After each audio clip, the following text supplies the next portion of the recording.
Grace be unto you and peace from God our Father and from the Lord Jesus Christ. I was glad when they said unto me, let us go into the house of the Lord.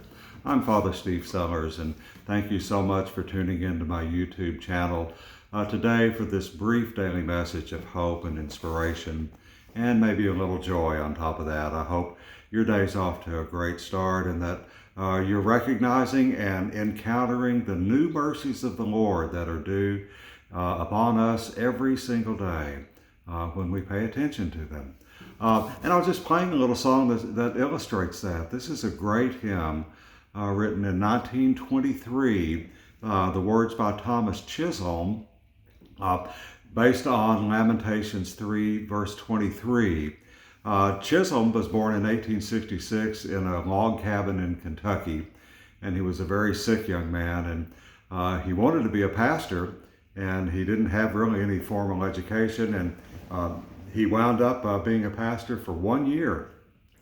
His health was bad, so in 1902 he moved to New Jersey, where he went to work in an insurance office. A far cry from the ministry, except for the fact that while he was in this insurance office, he wrote literally hundreds of Christian hymns. And this was one he wrote in 1923. It was put to a musical setting by his dear friend William Runyon, who was a Methodist pastor. Great is thy faithfulness. These words, I believe, still speak to us, just as they were recorded by Baruch, the scribe of the prophet Jeremiah, as the city of Jerusalem was being destroyed in 586 BC. These are the lamentations of Jeremiah the prophet, as recorded by his scribe, over the downfall of Jerusalem. And in the midst of that, in the very midst of that, Jeremiah was able to see that a new day was coming. And not only that, but every morning God was showering new mercies upon his people. This speaks to us.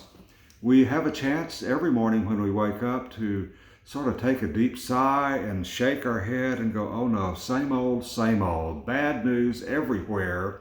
Nothing has changed. Everything's the same. The eternal return of the same, as they say in the Eastern religions. Nothing ever changes. It's always going to be this way, and there's nothing we can do about it. And that is true.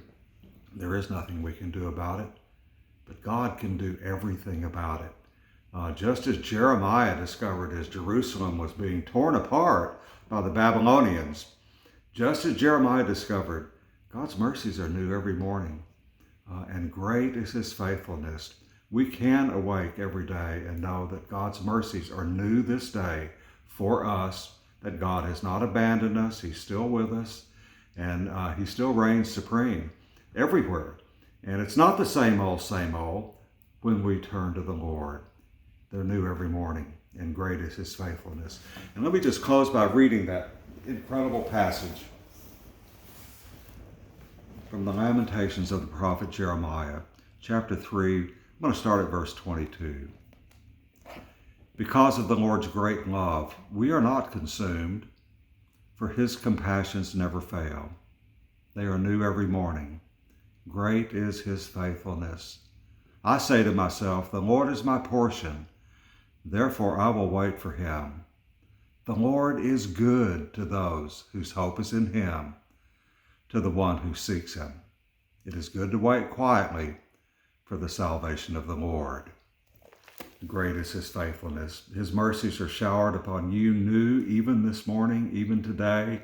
It's not the same old, no matter what the news media says, no matter what the politicians say, no matter what anyone else says.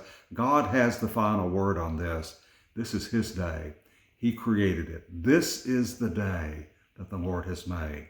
And let us rejoice and be glad in it, because his mercies are new every morning. God bless you.